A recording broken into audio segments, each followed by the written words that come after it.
And if legends are to be believed, it is said that a goat herder named Khaldi was the first to discover coffee beans when his goats started acting strangely after feeding on little berries.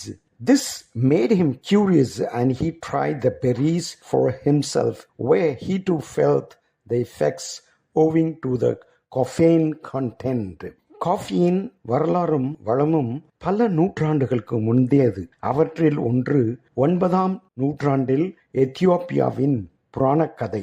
Coffee எத்தியோப்பியாவில் தோன்றியது என்றும் புராணக் கதைகளை நம்பினால் கால்தி என்ற ஆடு மேய்ப்பவர் தனது ஆடுகள் சிறிய பெரிகளை சாப்பிட்ட பிறகு விசித்திரமாக செயல்படத் தொடங்கிய போது காஃபி கொட்டைகளை முதலில் கண்டுபிடித்ததாக கூறப்படுகிறது. இது அவருக்கு ஆர்வத்தை தூண்டியது. மேலும் அவர் பெரிகளை தானே முயற்சித்தார், அதாவது சாப்பிட்டார். அங்கு காஃபின் உள்ளடக்கம் காரணமாக ஏற்படும் விளைவுகளை அவரும் உணர்ந்தார். He then shared this discovery with a local monk and they started making a drink from the berries, which led to the early creation of coffee as a beverage.